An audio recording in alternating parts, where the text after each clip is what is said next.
Awesome. Really excited to be here. Thank you everybody for coming so far. We're going to be discussing model-driven apps, our power apps too. So this is going to be a fun presentation, and we're going to be covering, a lot of people associate, Canvas apps and Power Platform, and they associate Power Automate with Power Platform, but a lot of times it's the model-driven apps that are like the unsung hero that doesn't get talked about, as much. So that's where we have three experts today, and I'm really excited to have these three people here today. And we have Merlin, Liz, and Ashley. So really excited again. But let's kick it off. Again, we're here through the Milwaukee Power Platform User Group. Some of the folks here on the phone are from the Midwest. Some of them are from the Milwaukee region. But again, this is something that's really exciting in terms of just bringing people together around the Power Platform. And today's going to be an awesome discussion doing just that. So we'll do introductions real quick here.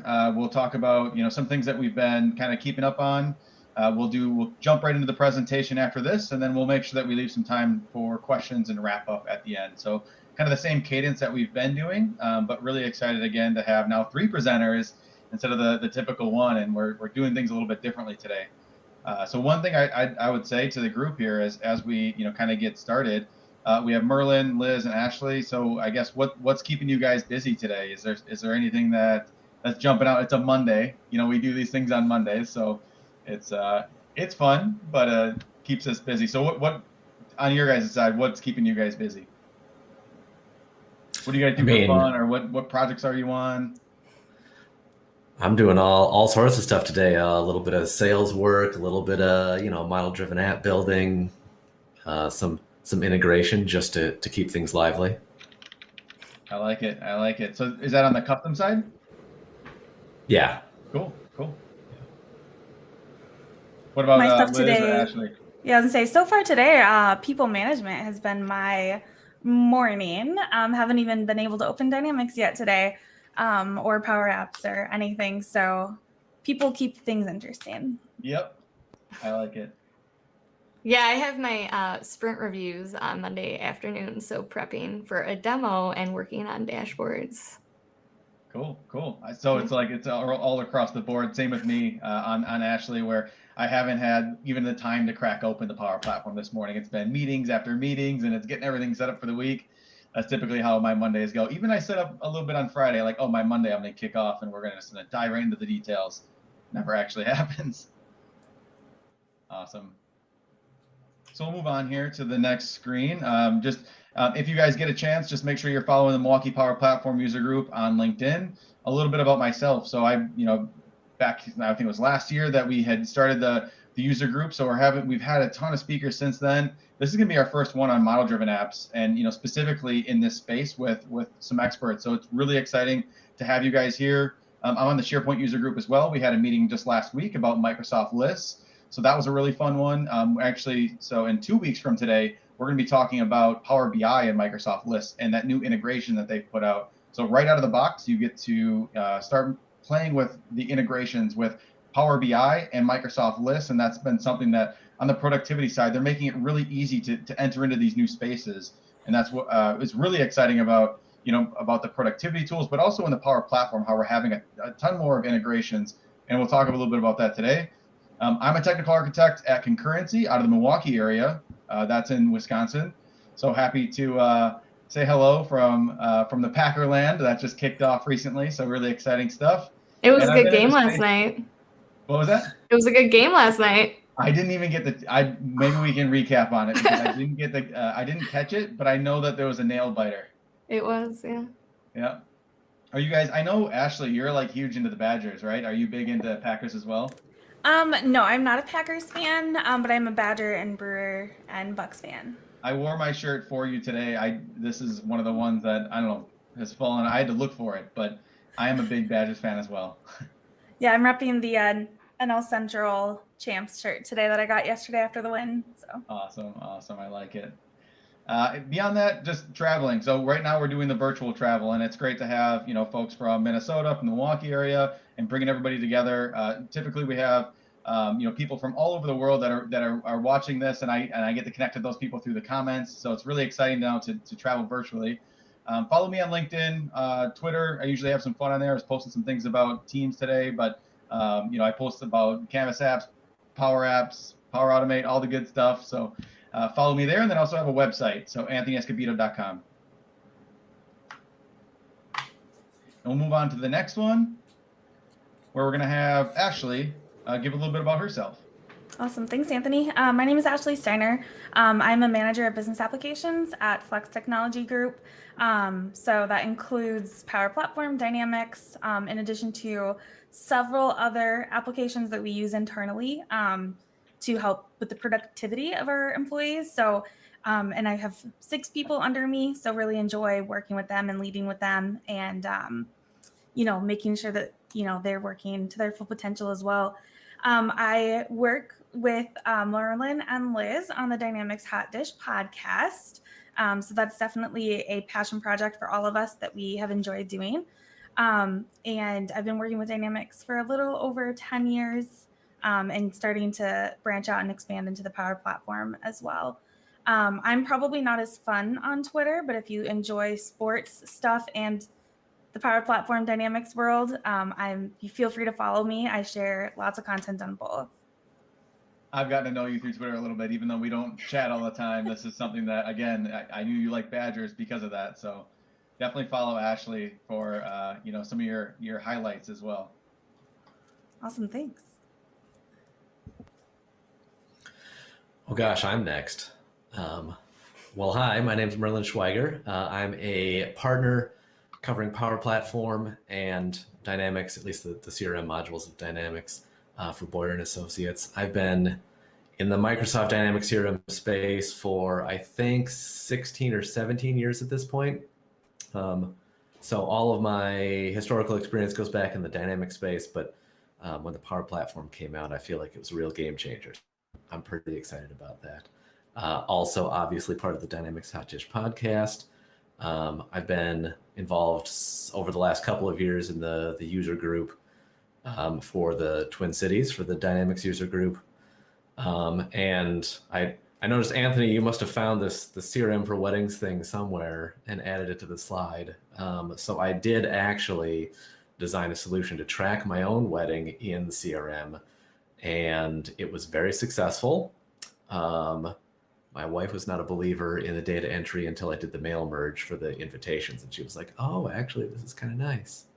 And then I bundled that into a solution and I provided it to others. And I believe it has been used at least 4 or 5 times by other nerds like me to plan their weddings. I definitely used it. I highly recommend it. Liz, did you say that you use it? I used it for my wedding, yeah, in 2015. Awesome. Yeah. So give me like a rundown. I mean, when you were inviting others, were they able to go in and access information and plug things in, or how did that work?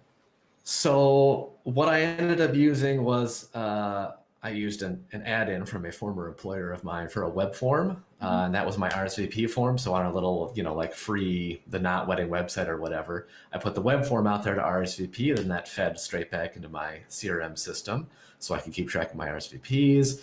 And then basically I just built out a bunch of stuff on top of the contact record, so you could see like whether they were invited, whether they were coming, like how many people, and then like what table to put them at, what their food selections were. So then when the caterer was like, I need to know, like how many chickens versus vegetarians for like each table, I was like, oh, that's easy. I literally just pulled a list out, dumped it into Excel. There's all your data. So I feel like it helped keep track of the data in a good way and made it a lot easier kind of downstream to keep track of what was going on. That's really cool. Like a perfect example for like the personalization of that space. Obviously you can do that same thing when it comes to, making that operational where you're working through it and you're doing it with an organization. And it's like the perfect use case for that personal space. Exactly. Cool. I was shocked at how many people were upset by like the electronic RSVP. Like all the old people are like, what do you mean we're not mailing something in? And it's like, yeah, just go to the form on the website and tell me if you're coming. Yep. Yeah, I can see that. And we did the e-invites as well. And it's always the question of how do I get there? How do I do things? Did I do it right? And so those kind of things, walking people through it, making sure that they're comfortable. Yep. Anything else, Merlin? I say if you follow me on Twitter, you're not going to learn much. I very rarely tweet. So, Well, we do like your name. We mentioned that. We like. thank you. Awesome. And Liz? Well, hi, my name is Liz McGlennon. I'm an independent contractor focused on D365 CRM and the Power Platform. I've been in this space for over 10 years. I was in consulting, worked for a few different partners for a number of years. I've also been an internal admin. I also am on the podcast with Ashley and Merlin, and my focus right now is really on diversity and inclusion efforts within our industry. I'm also not very active on Twitter, so please reach out. But if you want a quicker response, I highly recommend LinkedIn. Awesome. Thank you so much. Yeah, Yeah. happy to have you guys. And I'll let you do your intro here to your poll. Awesome. Yeah, so I wanted to start today's session with a poll just to get to know our audience a little bit better. So there's 2 ways you can participate. This is with Poll Everywhere. So you can use that link at the top, or you can just text to that code. And our first question is whether or not you've ever created a Canvas app before. So today is obviously all about model-driven apps, but just curious, for those of you that are on, how much experience you have with a Canvas app. So I'll leave this up here for a minute so that everyone has access to the link and those codes. While people are answering, I think a fun fact for everyone, Liz, is that you and I started our Dynamics careers at the same company over 10 We years did. ago. Mhm. Yeah, as accidental CRM admins on version 4.0 on-prem. Correct. Yeah. Yeah. Yeah. Maybe you guys can give And a we've stayed plug. in touch. Oh, sorry. Go ahead. Maybe you guys can give a plug to the Hot Dish podcast as well. I know that you guys are always putting out great content, and last week you guys just did, I believe, another one. So maybe just give a little example there, and where people can find that. Since we're Sure. all Yeah. So jumping. Go ahead, Liz. yeah, we release an episode weekly. You can go to dynamicshotdish.com, our website, or on anything that has podcasts, so like Spotify, Google, Apple Podcasts, and we're on YouTube. And we cover a variety of topics, Dynamics topics, mostly CRM. We're not really ERP people. Power Platform topics, and then just general business things. So like if you're on, a team working or in consulting, like what do you think about from like a soft skills or just kind of general business topics. So we try to mix it up. Some are more technical than others. But yeah, we started at the beginning of this year. So we're around episode 40. And again, that releases weekly. That's awesome. How do you guys come up with a topic? We actually brainstorm. Yeah, we have a bank of just topics, and then we revisit every couple of months and ask ourselves if we're still excited about it. One of the things that we decided from the beginning was that we didn't want to stay up to date with like new things. We wanted to make sure that our podcast could be listened to at any time. So it's really just we find a topic that we could talk about and be passionate about. And Right. Yeah. Cool. Well, thank you. Yeah. So this is awesome. 75% have worked with Canvas apps. So it's great to know that there's that kind of knowledge there. And then I have one more question, which is, what data sources have you worked with? And so this is going to be a word cloud. So if you can go in and just type in what data sources you've connected to. Whoops, I don't know what my computer's doing.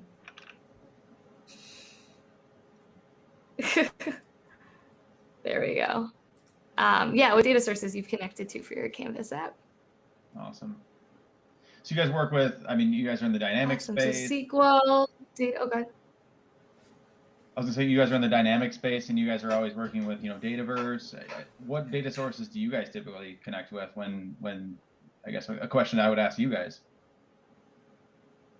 I'm very Dataverse centric. Yeah. I was gonna say, I feel like Dataverse is pretty much the only thing I ever connect to. Okay. Although, because my current place that I work, Boyer, is got a lot of historical ERP business, I'm starting to connect more to like Business Central as a data source as well. Awesome.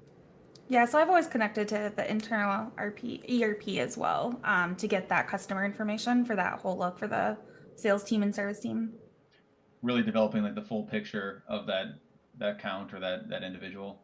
Yep, exactly. Like purchase history, and we're in the equipment industry, so machines and things like that. Awesome. Wow, this is really cool. I mean, you're seeing this update live where, you know, people are inputting this, and you're going to see some of this change. How did you, where did you learn about Poll Everywhere? This is my first experience with it. I used to use it when I was leading a team for like anonymous feedback after a team meeting. So that's kind of the first place I used it in like live in PowerPoint. But I just think it's nice from a virtual setting. Like if I was standing in a room in front of all of you, I'd be asking this question and having people like raise their hands. And so I think it kind of simulates that sort of, you know, that sort of interaction. And just because we're virtual doesn't mean I don't want to know, you know, about the audience, and we can kind of tailor kind of our content too this way. So it's a super handy add-in in PowerPoint. Yeah. And it's free. Really cool. Yeah. Yeah. So it looks like Dataverse and SharePoint and SQL are definitely the winners, with some Excel and OneDrive and Cosmos DB, I don't know what that one is, in CSV mixed in there, but Data Lake, that's awesome. Thanks for participating. Okay, so to kind of, you know, get into the content and kick it off, we just wanted to cover a brief overview of the differences between Canvas apps and model-driven apps. So obviously 75% of you have built a Canvas app, so this might not be new for you, but in the Canvas app, you have full control over the UI and the functionality. And so it truly is a blank slate where you're deciding what is the navigation, where are those buttons, those icons, those colors, and you're starting from scratch. And obviously with Canvas apps, you can connect to whatever data source you want. You know, there's hundreds of connectors and custom connectors. And so you're definitely not restricted to just using Dataverse data when you're using a Canvas app. It ties in nicely with Power Automate. And we would say the biggest drawback, in our opinion, with Canvas apps is just the time it takes to create it. So obviously you're creating something from scratch, you're going to need to think about UX, and because you can really do whatever you want. And I think, like, from our opinion too, you have to be a little bit more technical sometimes to do more complicated solutions within a Canvas app. So all three of us work with model-driven apps all the time because we're Dynamics people. Model-driven apps pull just from the Dataverse. And so that's obviously a huge difference between the two. We like working with them because it's just so easy to build it. It's quick. We can get a model-driven app spun up in minutes. It's just WYSIWYG. What you see is what you get. And of course, you don't have control over that UI. Really, like, you can do the left navigation and you know what views and forms and stuff like that you see, but you're restricted to kind of the traditional Dynamics interface. And model-driven apps work nicely with Power Automate as well. So just want to show you some screenshots of the difference. So the two on the left are screenshots of examples of Canvas apps. Again, however you want it to look and feel. And the screenshot on the right is from the new deal manager within the Sales Hub of Dynamics. But this is an example of like the constraints of the model-driven app UI, where you have kind of that left navigation, that command bar, views and forms that you're working with for your interface. So when you guys are building, you know, model-driven apps or Canvas apps, when you're building solutions for organizations, is this something that you guys typically drive towards model-driven apps and then you add in Canvas apps? Or at what point do you start to calculate, hey, I think we need to pull a Canvas app into something like this? I mean, that's a good question. I'm going to jump in because I have opinions. So because I'm so Dataverse centric, and I will admit that as a bias of mine, I was actually having a conversation yesterday with somebody, who was like, no, like, I put all my stuff in SharePoint. I used to be a SharePoint guy, and I'm doing SharePoint apps. And I was like, yeah, SharePoint's cool, but Dataverse is way cooler. So I feel like usually because I'm starting out with Dataverse, what I tend to do is design the data model. And usually in that data modeling design, I'm sort of creating a model-driven app by default so that I can interact with it. But then if the use case for the end user is more mobile or more tablet-based, or I want it to be more simplified or kind of predefined, then I'll extend it into a Canvas app that's pushing all that data back into the same Dataverse spot. But usually it's and actually the example that I'm going to use today for a demo is building out for expenses. Well, I'm going to build out all the modeling for it, and I'm going to build out some stuff so that I could enter expenses as a model-driven app. But most of the time, you're probably going to want a Canvas app because it's going to be a lot easier to use on your phone when you're in the restaurant and like taking pictures of receipts. So I think a lot of times the two go hand in hand. Mm-hmm. I tend to use Canvas apps as like that last mile solution. Awesome. I will also add to, like, I've been on projects where we've embedded a Canvas app within a form, within Dynamics, within a model-driven app, so that they're not going to a different spot, but you can kind of get that different UI within the model-driven app that way. Yeah, it sounds like from what Merlin and Liz, what you guys are saying is like a lot of it revolves around the end user and how they have to interact with the data. You know, if it's mobile or if it's, you know, maybe it's something that needs a little bit more UI, then you'll result to something like that. Yeah. Yeah, and I mean, obviously, if you need a non-Dataverse data source too, it's a no-brainer to use a Canvas app. But that makes sense. Yeah.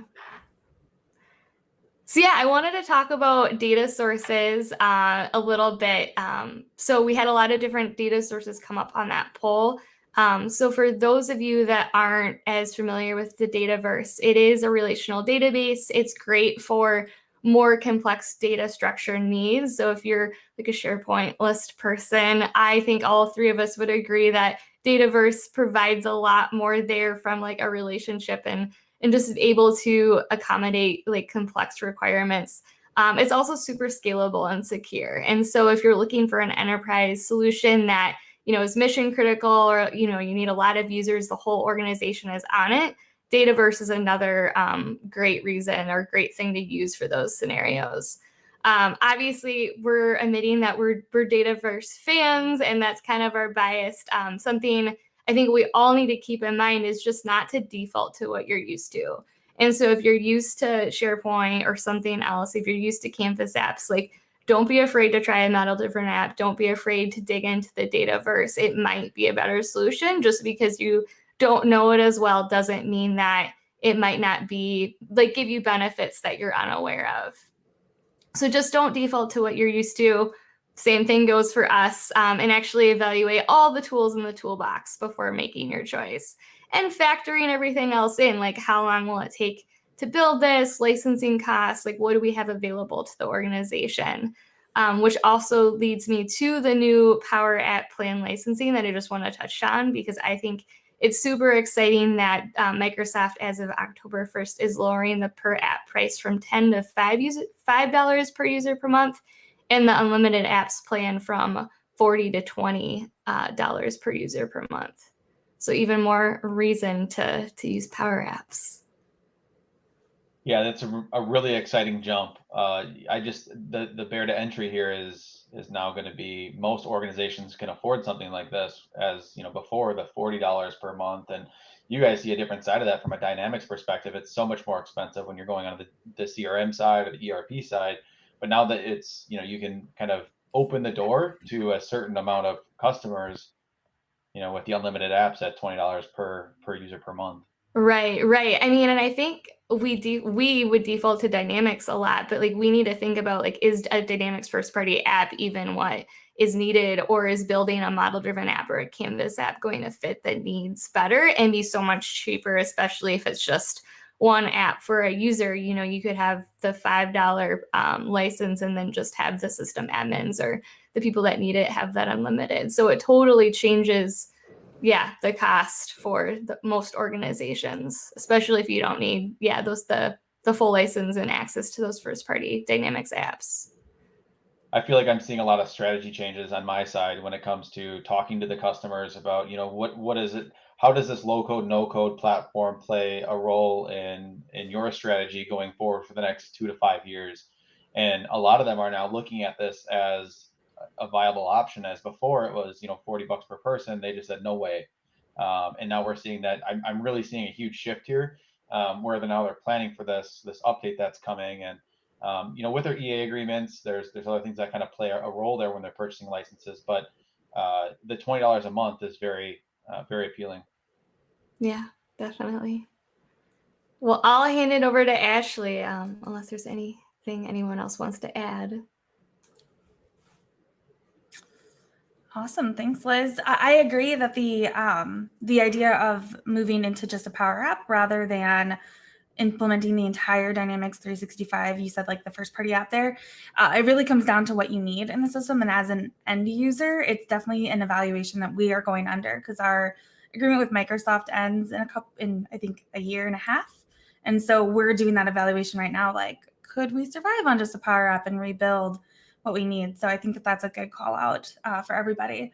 So I want to talk about just why would you use a model-driven app? So you have so much flexibility and customization possibility with a Canvas app. Like, why would you even restrict yourself with using a model-driven app? So the first thing to consider is that it's completely driven by data.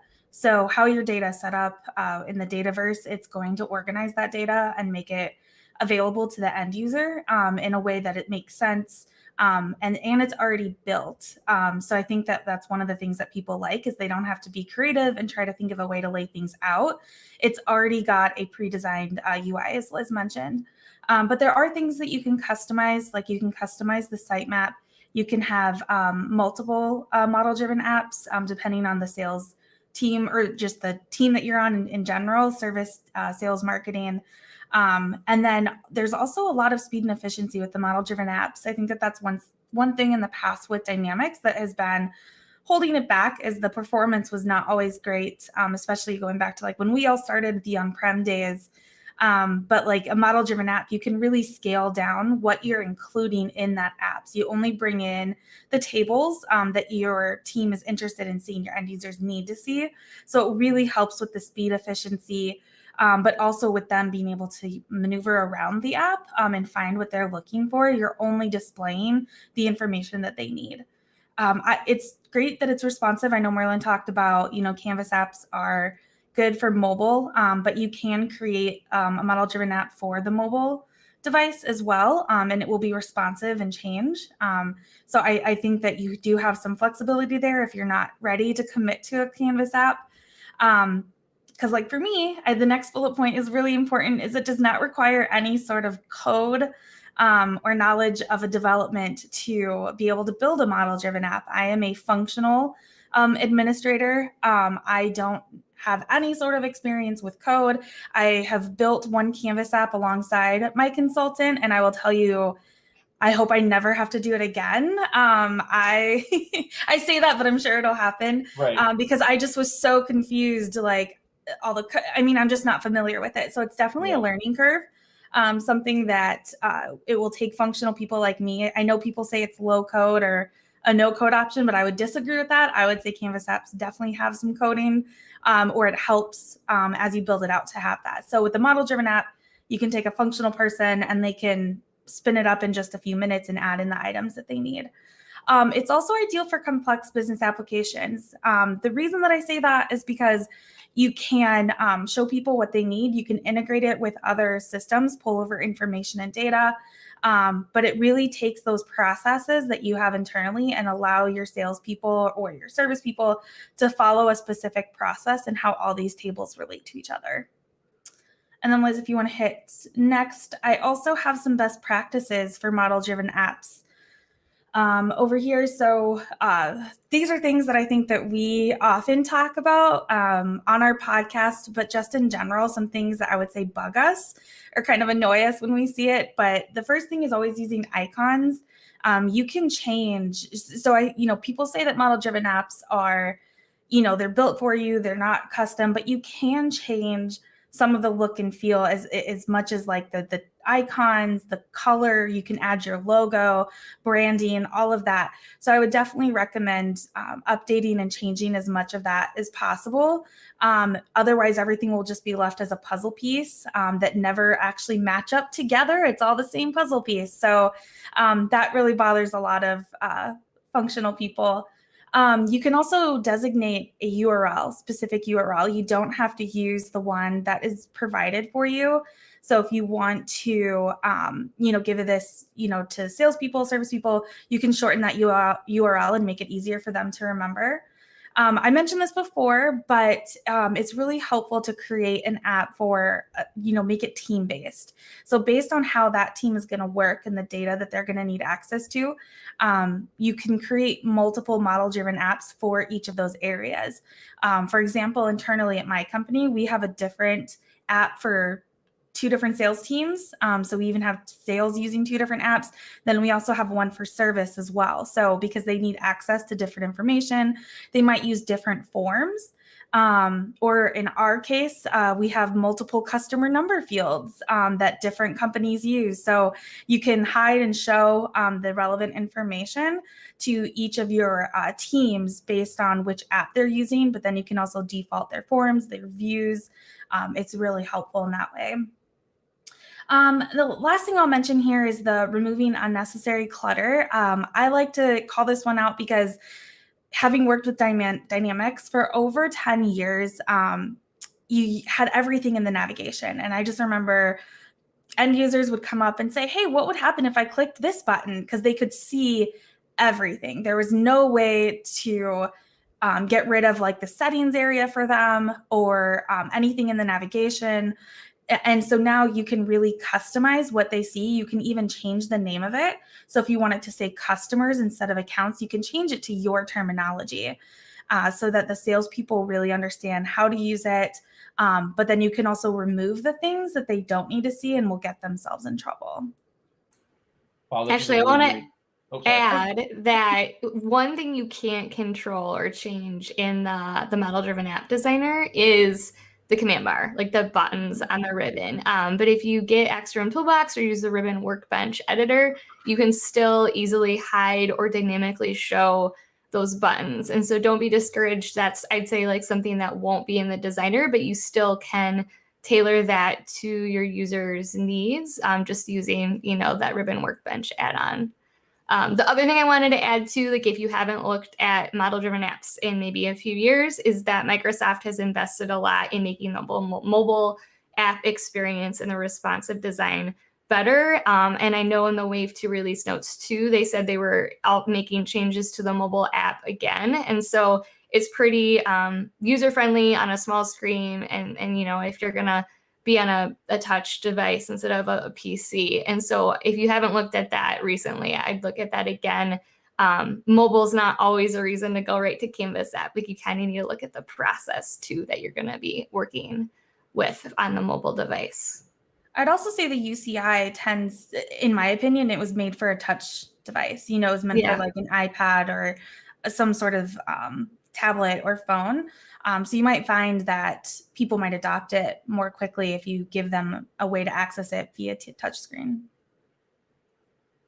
Yeah, and I think just touching on how these two things tie together from the why use the model-driven apps, and then also there's the best practices. And I heard, Ashley, from you that, from the functional side, you have so much on your plate. I don't even know how you would, do all of what you do today, and then on top of that, do custom, or, it's to hear how you have to customize it to every individual, whether it's persona or, individual, organizations. Being able to bring those things together obviously is a ton of work, and it sounds like you almost play like this analyst too, to understand who your end users are, and then you're building that for them. So there's a lot of work to be done there in between just those, that spot, I guess. Yeah, definitely. I think analyst is probably the best way to describe it, because you're gathering those requirements and then having to, you're actually doing the work as well as a functional admin. So you're not just gathering those requirements and handing them off. You're having to really understand and then kind of see that whole project through. So I will say the invention of the Power Platform has made things easier in a lot of ways, because it just has native technology, but it's also more difficult because as a functional person, you need to know that where a Canvas app could fit in, Right. for example. There's more options now than there were ever before. Yeah. Yeah. Which is good and bad. And they keep coming out. So like, I guess one thing that I'll touch on really quickly is how do you stay up to date with all the model-driven, functionality and the features that are coming out? Obviously, you have these two smart people to lean on. You guys do something every week. You probably, like you said, you refine your list every week. But how do you stay up to date? Is there certain places that you go? Is it Twitter?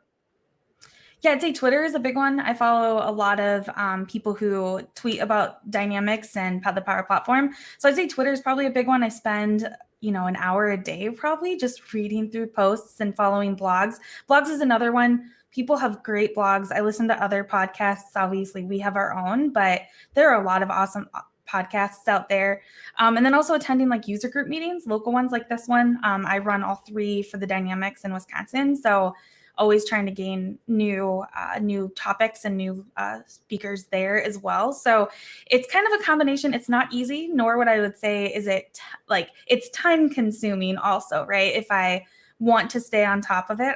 But I would also say leaning on your consultant.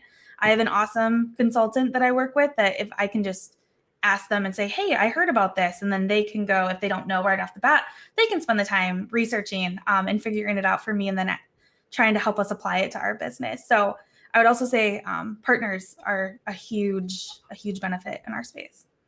Yeah, I just want to add too, like playing around with it. Like obviously Wave 2 is coming out soon. And I know like we could just kind of text each other because we have it enabled and, a sandbox environment like, hey, have you noticed this, seen that? And so when something new is coming out, like just really getting hands-on and taking a look at it. Obviously not every update's going to apply to you or your business. Also, there's so much out there. Like if something's not in your wheelhouse or like in your area of expertise, like you might hear about it, but not actually get hands-on with it. And that's okay. There's a lot out there. And so focus on what's relevant to you or what you're most interested in. So Liz said something there. Community is probably the biggest thing that has allowed me to sit. First of all, like Liz and I work together, but without the community of Dynamics and Power Platform, we probably would not have stayed as much in touch. And so really having those people that you can reach out to, like if I have a Power Automate question, I have somebody I've met through the community and I can go to that person and ask a question. So I think that it sounds cheesy, but friends, like having somebody, a sounding board that you can go to and ask. And it's such a weird community. Everybody wants everyone to succeed. Like, and they would stop what they're doing to help you. And I've never seen that before. It's pretty cool. Abnormally helpful. Totally agree. And like you said, like Twitter, like you could post a question and get, 50 answers within, 10 minutes. It's very similar to the community boards that are out there as well. I mean, it's kind of, where do I place this? Is it on the community board or is it in Twitter? Because I'll get good responses in both. Exactly.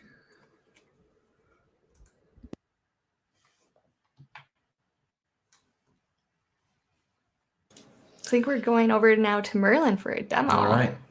Time for a demo. Okay. Let's build an app, kids.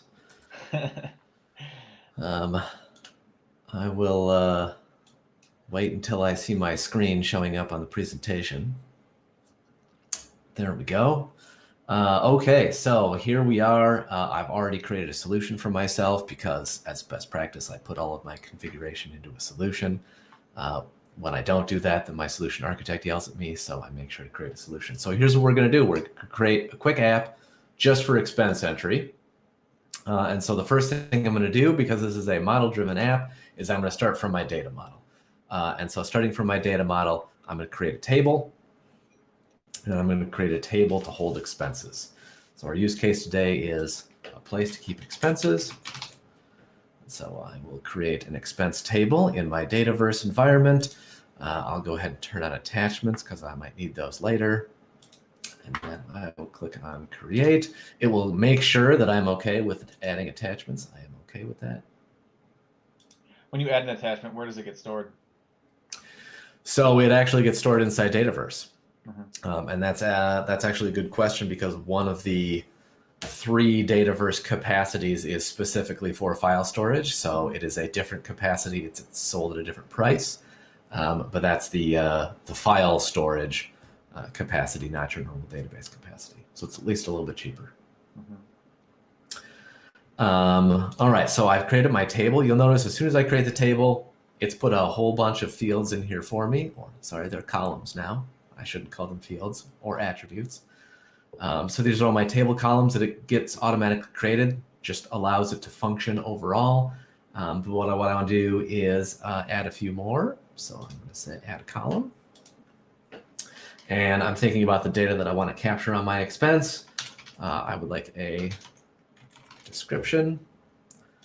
That's going to be a text area. And we're going to add a column for the day of my expense. And that's going to be a date time. You'll notice that I've got kind of my standard SQL data types are available. I can choose date and time or date only. I'm going to choose a date only. And I'm going to make that one required, which just means that my user won't be able to save their expense without a date on it, which kind of makes sense to me. Let's put an amount in there. My amount is going to be a currency field. That's also going to be required. I'm going to add maybe a type. So what type is my expense? And this one's actually going to be a choice. And because it is a choice, I will have to create a new set of choices. So a choice is essentially just a way for me to keep track of, to create a drop-down list.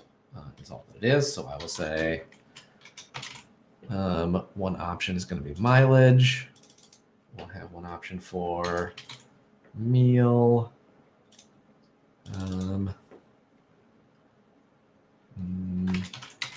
Let's do airfare.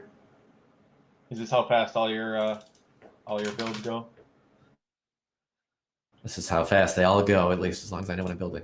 Yep. And I feel like that's kind of the catch, right? Is if you're doing something that's driven off of your data model, you want to make sure that you understand what your big data model needs to look like at the time that you're creating it.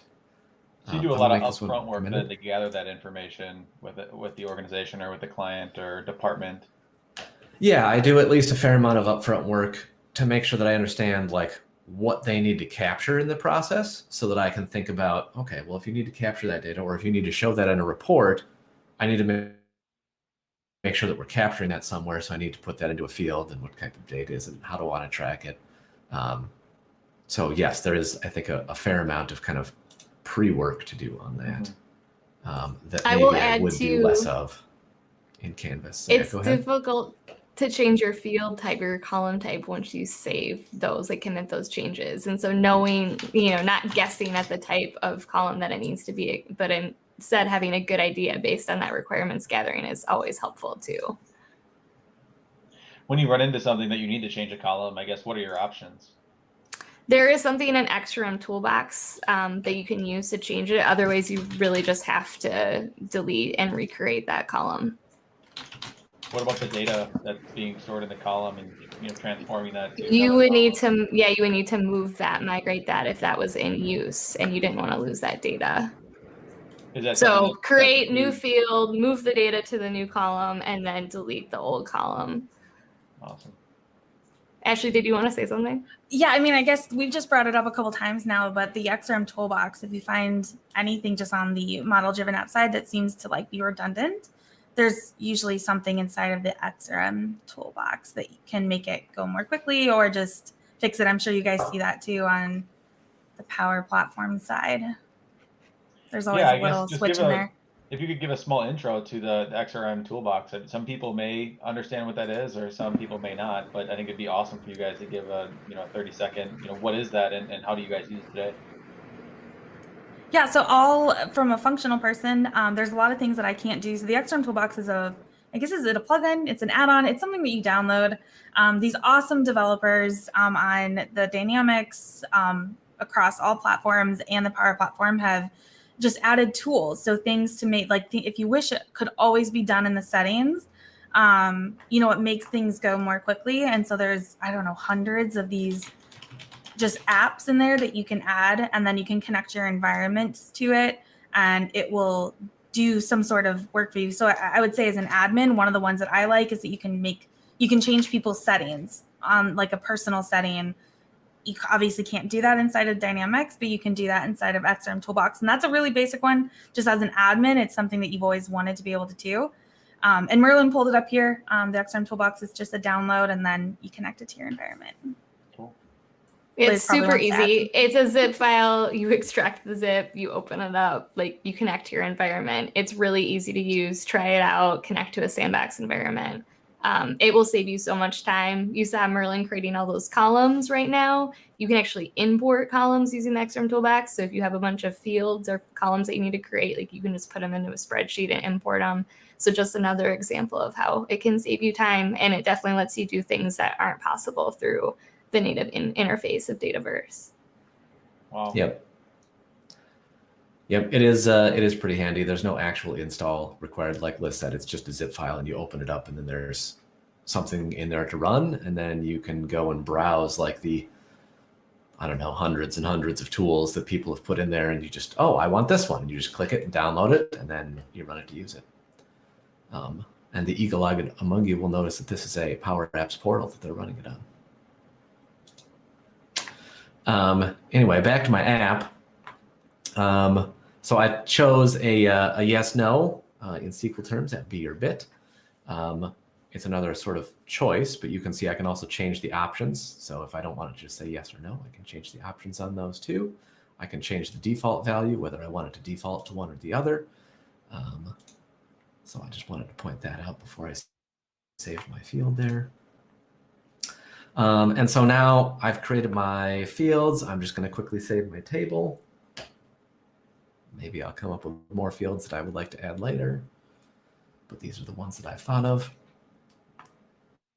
So you're saving your table. Is that just give a little bit of an instance there where if you didn't save it, what would happen? If I didn't save it and I tried to move on, it would tell me, hey, by the way, you haven't saved your changes. Do you want to? So when I went and created all of those columns, it hasn't actually committed those at all. Like they don't actually exist yet in the database until I save the table. But now that I've saved it, one of the, I think, best parts about Dataverse is that it's basically just a SQL database full of columns and tables in the cloud. But the real power behind it is that now that I've added all of those additional columns, they've been added sort of across the Dataverse API. So now if I do an API call into Dataverse, this table will be there. And if I ask it for the fields that are there, I want to update or change a field, the fields that I just created and saved are now going to be there. And so like all of those things are automatically created and added to the API process so that it gives me a lot greater extensibility of the platform by just clicking on some stuff. Got it. And I feel like that's its biggest power. So now that my data structure is what I want it to be, we have to do something with it. So let's go to our forms. And so the form is the user interface that I use to interact with my new table. So when a user goes to either view an expense or create a new expense, they're going to get a form. And there are a few different types of forms. We're not going to get into that today because we don't have time. But I'm going to add the fields that I just created to my form because it's only going to be the stuff that comes out of the box, which is a name and an owner. So now we can see if I just zoom in on that guy. All right, so here's my form. Over here in my navigation, I've got all my other columns. So I'm just going to start putting stuff on the form. So we'll give it a day. Very Canvas-like, where you're able to drag and drop. Yep. And once I've dragged something, I can also just click on stuff and it'll show up over here, which is kind of nice. So I'll just add that one, and we'll add that one, and we'll add that one. And so now that I've added all of those, you can see they're all just here on the page. If I wanted to get fancy on my chargeback, I could use a custom control. So I could switch it into a yes/no slider versus just a yes/no drop down.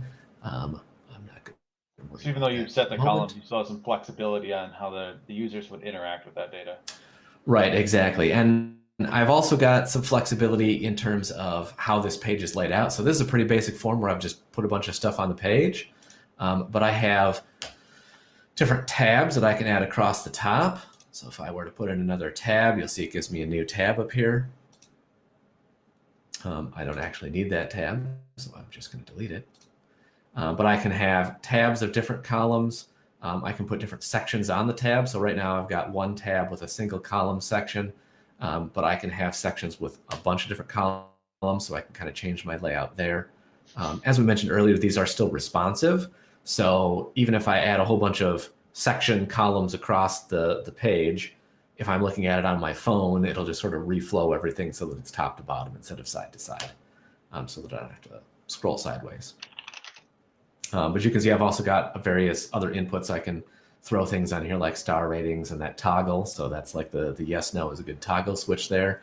You can do a star rating so that you can actually see, let people just click on stars.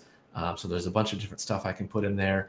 And I can also embed Canvas apps directly on this page, which I think Liz mentioned this, is super convenient because then if I want to interact with a data source that's not just Dataverse, but I don't want to have to build an actual integration behind the scenes, I could build a Canvas app that talks to that other system and then just embed that Canvas app here on this page so that users can do both things from the same spot, which is pretty handy as well. And then I can do things like quick views and subgrids, let me show related information to this record that I'm looking at. Subgrids would be for like related child records.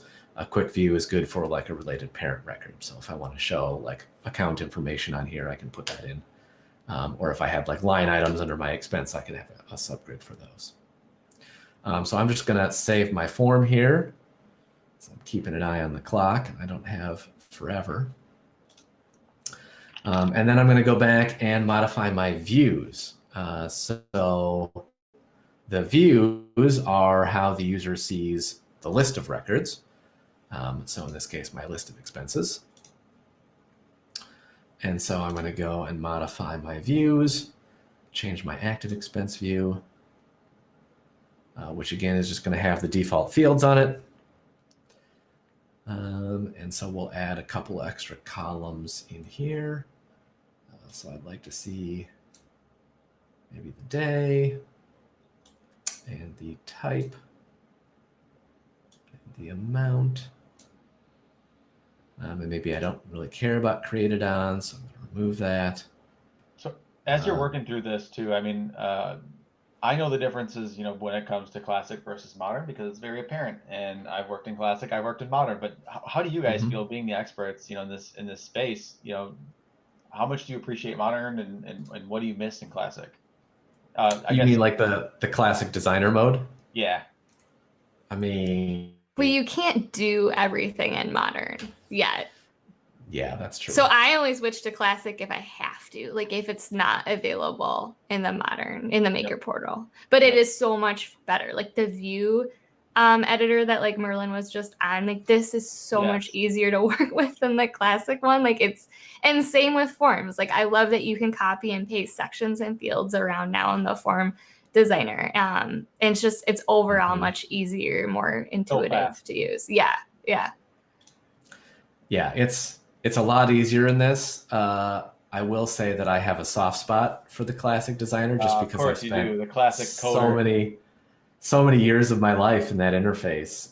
It's it's comfortable like that really old t-shirt, but like that really old t-shirt, it's also kind of ratty and you can't wear it out in public. So I will say like the two things I switch back to classic for the most is Ashley and I were actually talking about this one, but if you want to reorder the options in your choice column, like reordering them is available in classic and not in the maker portal. Also on forms, you have like a related tab where it shows you all the other tables that table is related to, and cleaning that up has to be done in classic. So like those are two reasons why I switched back to classic. But again, I wouldn't if I wasn't forced to. Awesome. Yeah, it's good to know. I've worked in classic and I've waited for classic to load. I feel like days of my life has been behind waiting for that. But it's exciting to have the new look and feel. Yeah, it's true. And now there's even a new look and feel where you can actually modify everything sort of live, like it looks like it's a live app, which is also pretty fun. Sounds very Portal-ish. Yeah, I feel like Oh, they're Portal. going more that direction. Yeah, exactly. Yeah. Yeah, I don't know.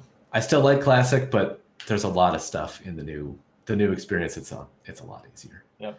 All right, so I published my changes. And in Dataverse, you have to publish stuff if you actually want it to show up for anybody other than yourself. So I had to make sure to publish it. Now that I've published it, I can actually, if I go back in here to my table, I can go to the data tab and we can see what my form actually looks like. Just a quick time check. There's 5 minutes left remaining. I see that there is 5 minutes left remaining. So maybe instead of actually going and adding data, we're just going to create the app itself. So now that I've got my data model, I'm going to create a model-driven app. We're going to use the classic app designer. Why aren't you showing them the new one? Because it's in preview and I'm... Both work just fine. And I like my old t-shirt. They do both just work fine. All right, good. I've got an app. Let's say done. And now I'm going to configure my sitemap. So this is going to define my navigation. I have my area, which I would like to modify such that it says maybe expenses. And my group, which I'm going to call expense group so that we can tell the difference. And then my actual item in the group, which is going to be, still says entity. Man, one of these days. We have to fix that. Oh, jump me out of that. And for the people that aren't familiar with, Dataverse versus CDS. So CDS used to call them entities. Now Dataverse, they renamed them to tables. And there's a whole, probably a whole list of things that they used to call them, different things, columns and so forth. Oh, there sure is. I don't know why every time I'm sure somebody has created that somewhere where there's a long list, but the short list is that, the high level is. Yeah, there's actually a Microsoft article that will tell you the maker portal name and then the solution, the classic name for things like field to column, entity to table, things like that. So it's all there on the internet if you just Google it. Yeah, docs. I mean, they're really keeping those up. Yeah. Especially in this space, I think they've done a great job as Modern is coming out, keeping that up to date. For some reason, it refused to let me select this sub area, so now I have to try to delete it. And right now, this is being super slow. I'm sure everybody can relate to the live demo. Everything works great until you jump in to actually do it. Yep. Of course.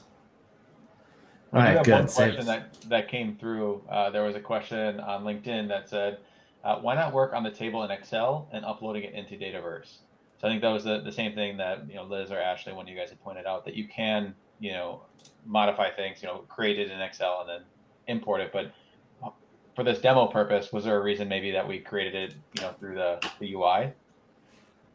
I mean, I wanted to show what the process looks like if you're creating through the UI. Sure, you could do it in Excel, but I feel like that's not going to give maybe a representative example of how the interface, I don't know, how it lets you do stuff.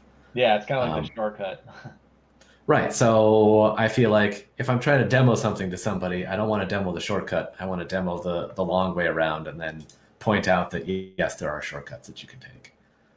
All right. I made a very simple app with only expenses in it. I'm going to save it and publish it. And then I'm going to run it. So I'll click play. So we'll go a couple minutes over here. We're at 12:59, but I know that, it's okay that we go over a few minutes and we'll just, close up and do a couple closeout items as well. Perfect. Now my app is loading. So you'll see I didn't have to build any of this stuff. So I've got all of my search and filtering and settings and things up here. I've got all of these menu options here that were provided for me. So here's my expense area. There's my group. There's my expenses. There's one expense that I've already added.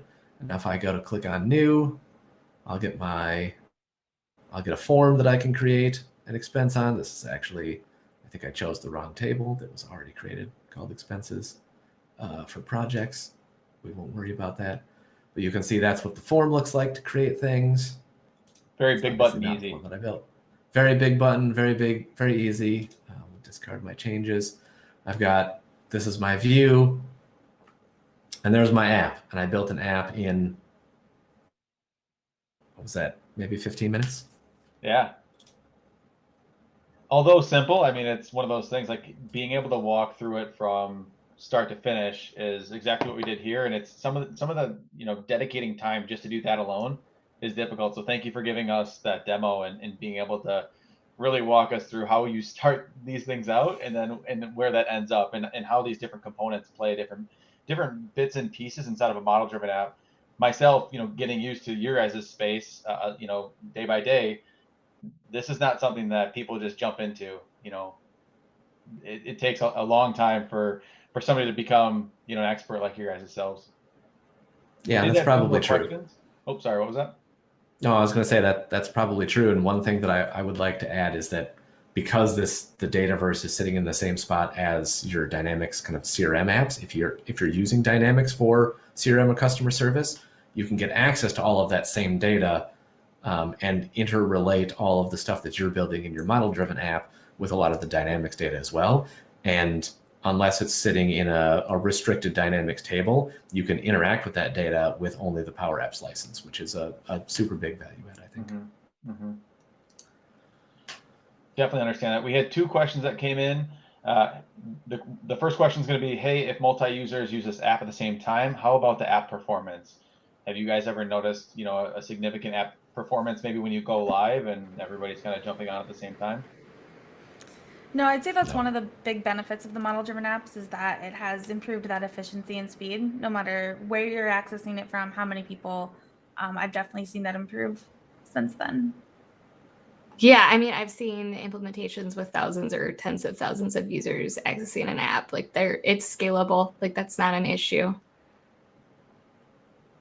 The other question then would be around Dataverse. So why would you pick Dataverse over like a SharePoint list or, storing your information in a SharePoint list? And I know that this is kind of the age-old question and we reiterate all the time, but if you guys have an answer there, would be great. And I think people are looking for that answer. I do have an answer there, and I'm even going to show it. And I think the benefit that Dataverse has over the SharePoint list is the relationships to other data. And the ease of expanding those relationships to other data. So I built out my expense and I didn't actually tie it to, say, a customer record. If I want to tie it to a customer, it's as easy as adding a lookup column and saying lookup for an account or lookup for a contact. And with those sorts of lookups, so I'll create a lookup. And it just asked me, well, what related data table do you want to connect it to? And I can choose any of the other tables that I have sitting in Dataverse and tie it together. And I can have there be multiple lookups to multiple different tables. It's the relational database aspect that really sets Dataverse apart from SharePoint and SharePoint lists. And I know that you can do like some level of related data in SharePoint lists, but it's not the same. It's not as powerful. And it's tough to work with. I know that. Yeah. So I mean, it's the same reasons you use a SQL database instead of an Excel workbook. Like you can do a lot of cool stuff in an Excel workbook, but you can do a lot more in a SQL database. And Dataverse is the SQL database, and I think of SharePoint like an Excel workbook.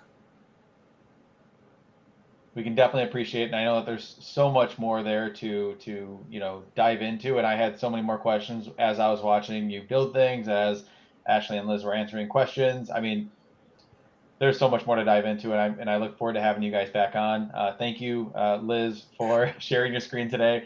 It's been very helpful. And again, thank you everybody for coming out and being able to give us a deeper look at, model driven and how that plays a part inside of the Power Platform. Honestly, it's like, it really is like behind the scenes, like the magic that happens. And I think that as time goes on, we're going to see, more people gravitating towards that, and not only in the dynamic space, but also in the model-driven app perspective as well. So again, thank you guys for coming. It's been great, and I really, really look forward to having you guys back in hopefully maybe just a couple months. So we have a couple more events that are lined up, so you guys will see those coming up. In 2 weeks, we have Nate Chamberlain, who I just talked to today. Really excited to have him here. He's going to talk through Microsoft Lists and Power BI and the integration between those two. After that, we're going to have Matt Fleming. Actually, I know that you're familiar with him, Merlin, as you guys work together. Matt is a principal solution architect at the same organization that Merlin works at. So excited to have two of the experts here just within a couple months of each other. And then Anton Robbins, who's an MVP out of the productivity, actually out of the business app space. He specializes in Canvas apps, so he always brings a lot of fun to our group. So excited to have everybody come, and thanks for joining. Thank you so much, Merlin and Ashley and Lynn. Yeah. It's great. Thanks for having us. Pleasure.